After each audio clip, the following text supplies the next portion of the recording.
Vídeo de número 20 da Lei de Licitação e Contrato Administrativo. Nós estamos falando do procedimento e julgamento. Nós falamos na aula passada, terminamos no artigo 40, vamos agora para o artigo 41. A administração não pode descumprir as normas e condições do edital, a qual se acha estritamente vinculada. Pessoal, preste atenção no que eu vou falar. O edital é a lei da licitação. Num edital, ele tem força de lei, ele vincula a administração. Ele vincula a administração naquele ato, seja no ato de contratar, seja no ato de licitar. A administração está vinculada, ela não pode fugir daquele ato. Isso cai em prova, pessoal. A licitação é a lei do contrato. Então, nele, desde, lógico, que não tenha cláusula ali que seja abusiva. Se ele estiver se ele for formalmente válido, ele cumprir todos os seus aspectos pela legalidade, então ele será a lei do edital e ali estará tudo o que pode e o que não pode. O administrador não pode extrapolar o edital. Se assim o fizer, haverá como os cidadãos impugnar o edital e outras medidas que nós veremos agora. Parágrafo 1º. Qualquer cidadão é parte legítima para impugnar edital de licitação por irregularidade na aplicação dessa lei, devendo protocolar o pedido até 5 dias úteis da data fixada para a abertura dos envelopes de habilitação, devendo a administração julgar e responder à impugnação em até 3 dias úteis, sem prejuízo da faculdade prevista no parágrafo 1º do artigo 113. Observe. O que nós temos que prestar atenção aqui? Pegadinha sem graça de banca é quando diz qualquer cidadão, né? Todo mundo que já tem acompanhado em alguns vídeos já percebeu o que eu sempre digo: cidadão não é pessoa, cidadão não é qualquer brasileiro. Cidadão é aquele que está devidamente inscrito na Justiça Eleitoral, que tem a sua capacidade eleitoral ativa, tem o direito de votar. Este é o cidadão, ele possui o título de eleitor em mãos e não está com os direitos políticos suspensos. Então, este é o cidadão, em estrito senso. É a parte legítima para impugnar edital. Ele vai impugnar o edital de licitação, por quê? Porque naquele edital contém irregularidade. O administrador colocou uma cláusula ali que não é legalmente correta, que é ilegal. Então ele deve protocolar o seu pedido até 5 dias úteis antes da data fixada para a abertura dos envelopes de habilitação. O que é dias úteis para a lei de licitação? Dias úteis é o dia em que a administração pública trabalha. Aquele setor, ele não trabalhou naquele dia porque é ponto facultativo e eles não trabalharam. Então, ali não é um dia útil. O dia útil é aquele dia em que a repartição trabalha. Devendo a administração julgar e responder à impugnação em até 3 dias úteis, dias em que a administração trabalha. Pessoal, 5 dias, isso cai em prova. 5 dias para impugnar, 3 dias para julgar. 5 dias antes da abertura do envelope. 5 dias para entrar com o pedido para protocolar o pedido de impugnação e a administração tem 3 dias para julgar. É lógico que nada está excluída da apreciação do judiciário. Se a administração julgou que ela estava correta, que aquele que tentou impugnar o edital está errado, ela pode ir ao judiciário. Mas primeiro ela vai administrativamente falando, e o que interessa para nós na lei de licitação é 5 dias para protocolar o pedido e 3 dias para a administração julgar, 3 dias úteis. E o parágrafo 1º do artigo 113. Ele diz o seguinte, vou abrir uma nota aqui, eu vou puxar ele aqui. Esse é o parágrafo 1º do artigo 113. Qualquer licitante, contratado ou pessoa física ou jurídica poderá poderá representar ao Tribunal de Contas ou órgão integrante do sistema de controle interno contra irregularidades na aplicação dessa lei para fins dispostos nesse artigo. Aqui é uma faculdade, então, além do que nós acabamos de falar dessa impugnação, está facultado qualquer licitante, contratado ou pessoa física. Aqui não é cidadão. Observe, qualquer licitante, qualquer que participou do processo de licitação, qualquer que tenha contratado com poder público ou pessoa física. Não precisa ser cidadão em sentido estrito. Ou jurídica ainda, poderá representar ao Tribunal de Contas.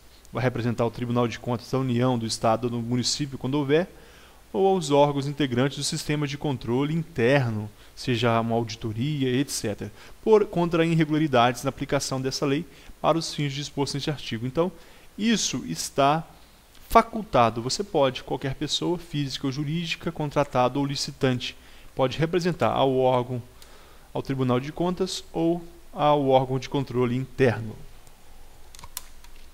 Continuando, então, nós temos o parágrafo 2º. Decairá, portanto, decairá do direito de impugnar os termos do edital de licitação perante a administração o licitante que não fizer até o 2º dia útil que anteceder a abertura dos envelopes de habilitação em concorrência, a abertura dos envelopes com as propostas em convite, tomada de preços ou concurso, ou a realização de leilão, as falhas ou irregularidades que viciarem esse edital, hipótese em que tal comunicação não terá efeito de recurso. Pessoal, nós temos que ter faro de concurseiro. Preste atenção, olha o que nós vimos aqui. O parágrafo 1º fala que qualquer cidadão. O parágrafo 1º do artigo 13 era qualquer pessoa, física ou jurídica. Aqui, só o licitante. Então, quem vai decair do direito de impugnar os termos do edital de licitação perante a administração?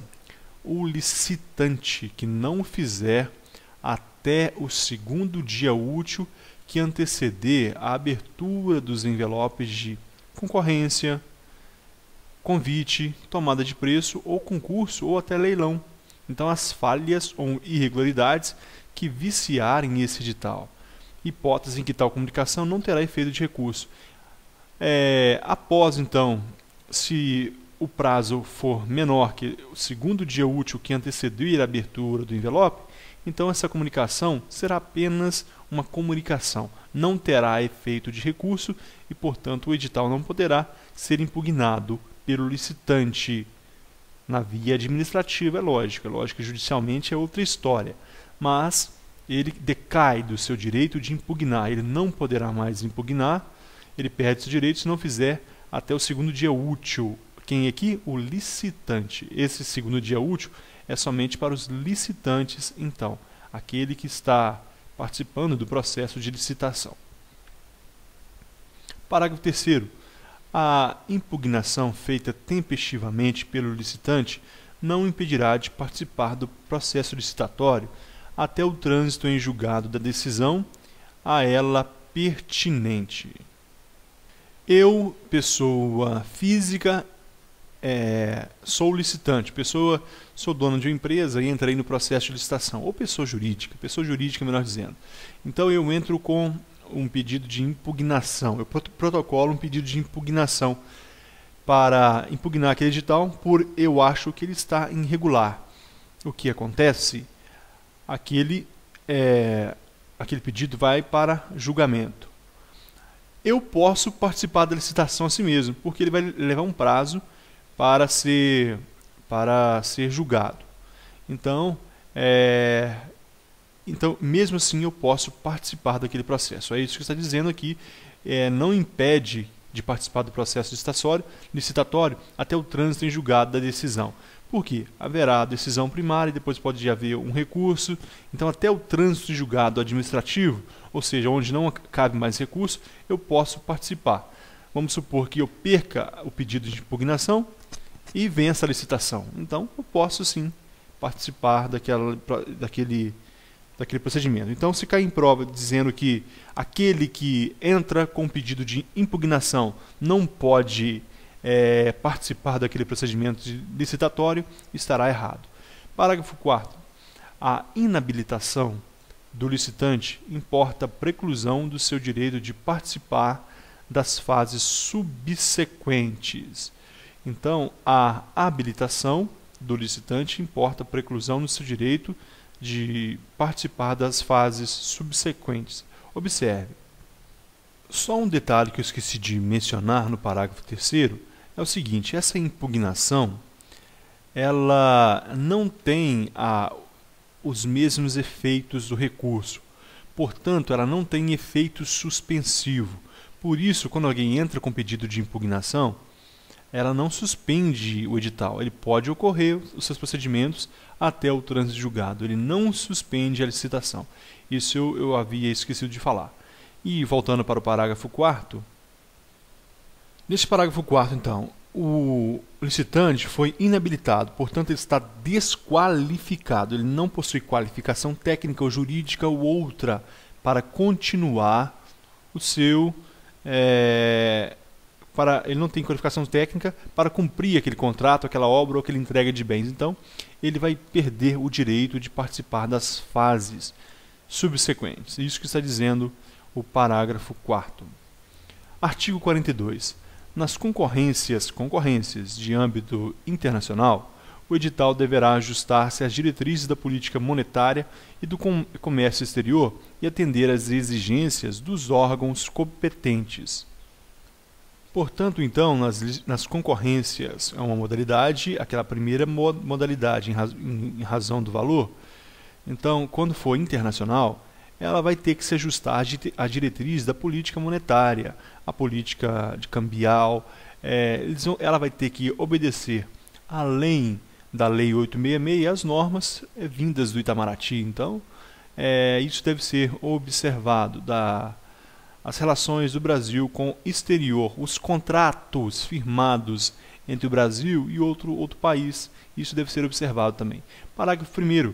Quando for permitido ao licitante estrangeiro cotar preço em moeda estrangeira, igualmente poderá fazer o licitante brasileiro. Então, se o valor ali for em moeda estrangeira para alguém que esteja concorrendo, alguém que é de outro país, o brasileiro poderá fazer também. É o mais justo possível, porque o brasileiro, muitas vezes, se ele for usar uma moeda estrangeira, será mais viável para ele.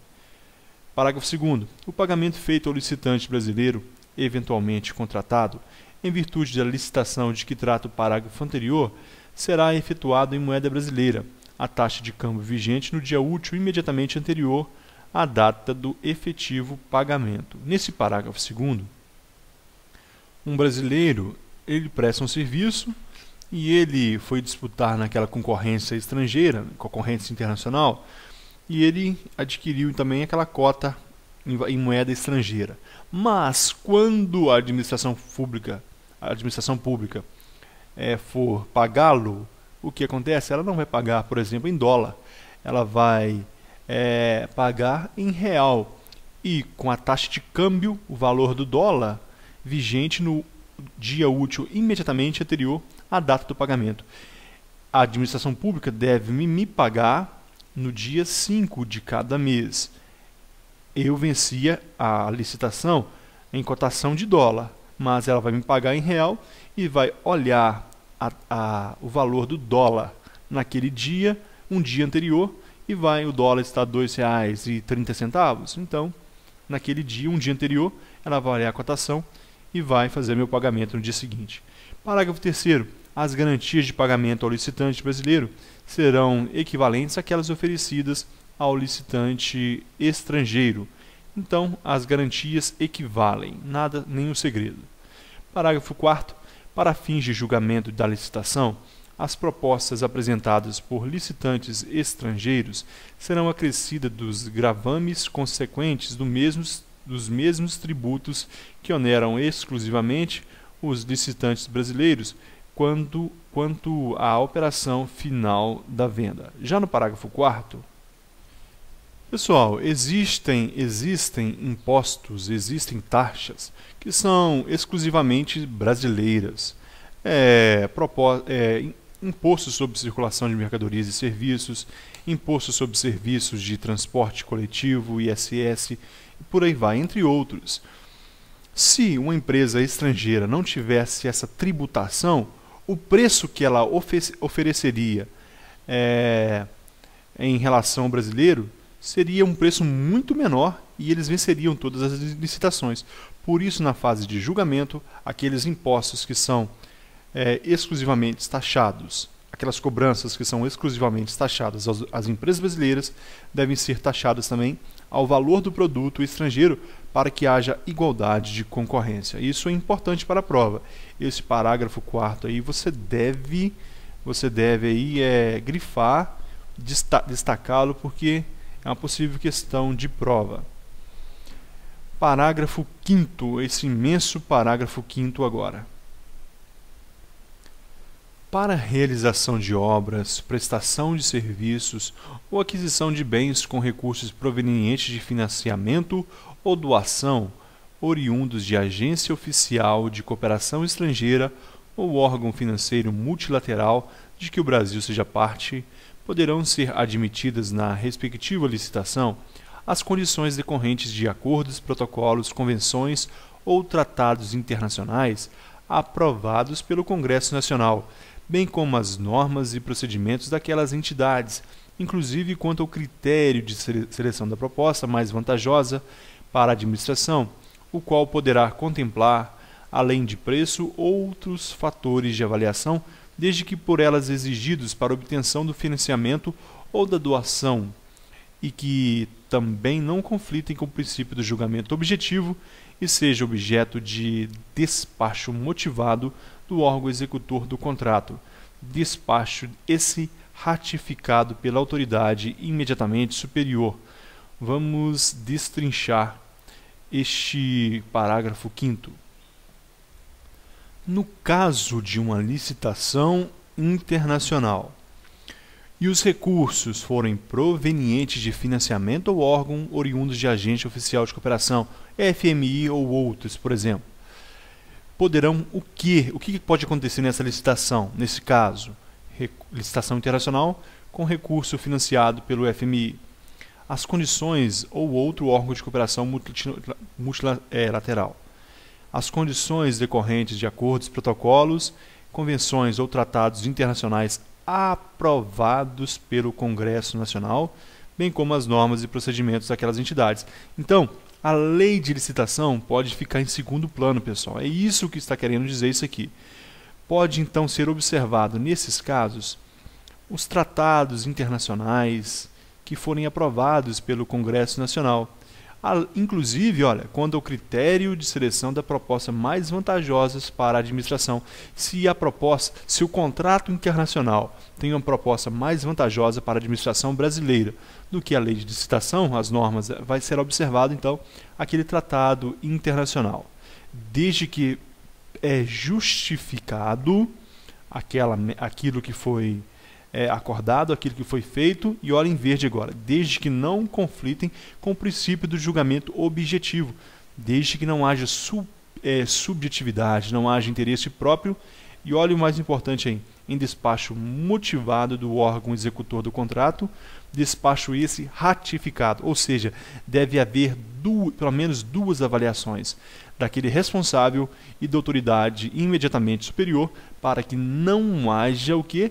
Possíveis fraudes, para que uma empresa internacional não venha querer burlar aqui o brasileiro, que já não tem uma fama muito boa lá fora. Então, duplo grau aqui de aprovação e não conflitem, seja motivado o despacho, não conflite o julgamento objetivo e aqueles tratados internacionais, se forem mais vantajosos do que a lei de licitação, nos casos de recursos provenientes de financiamento ou doação oriundos de agência oficial de cooperação estrangeira ou organismo financeiro multilateral que o Brasil seja parte. Então, nesses casos, isso pode acontecer. Ok, parágrafo 5º, complicado, mas muito importante. Vamos para o parágrafo 6º, então, pessoal. Já estamos chegando ao final desse vídeo. O parágrafo 6º diz o seguinte: as cotações de todos os licitantes serão para entrega no mesmo local de destino. As cotações de todos os licitantes serão para entrega no mesmo local de destino. Não importa a forma de licitação, não importa qual licitação, não importa se a empresa possui sedes em vários locais. As cotações de todos os licitantes deverão para entrega no mesmo local de destino, deverão ser entregue no mesmo local, e isso deve estar previsto no edital.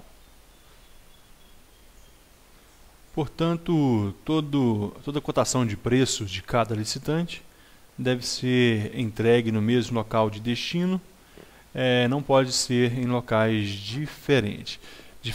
Pessoal, no próximo vídeo nós entraremos no artigo 43, em que nós falaremos do procedimento propriamente dito da licitação. Será uma aula bastante interessante, uma das matérias também que com certeza uma ou duas questões cairá na sua prova. Procedimento de licitação propriamente dito. Muito obrigado. Artigo 43 na próxima aula. Até a próxima.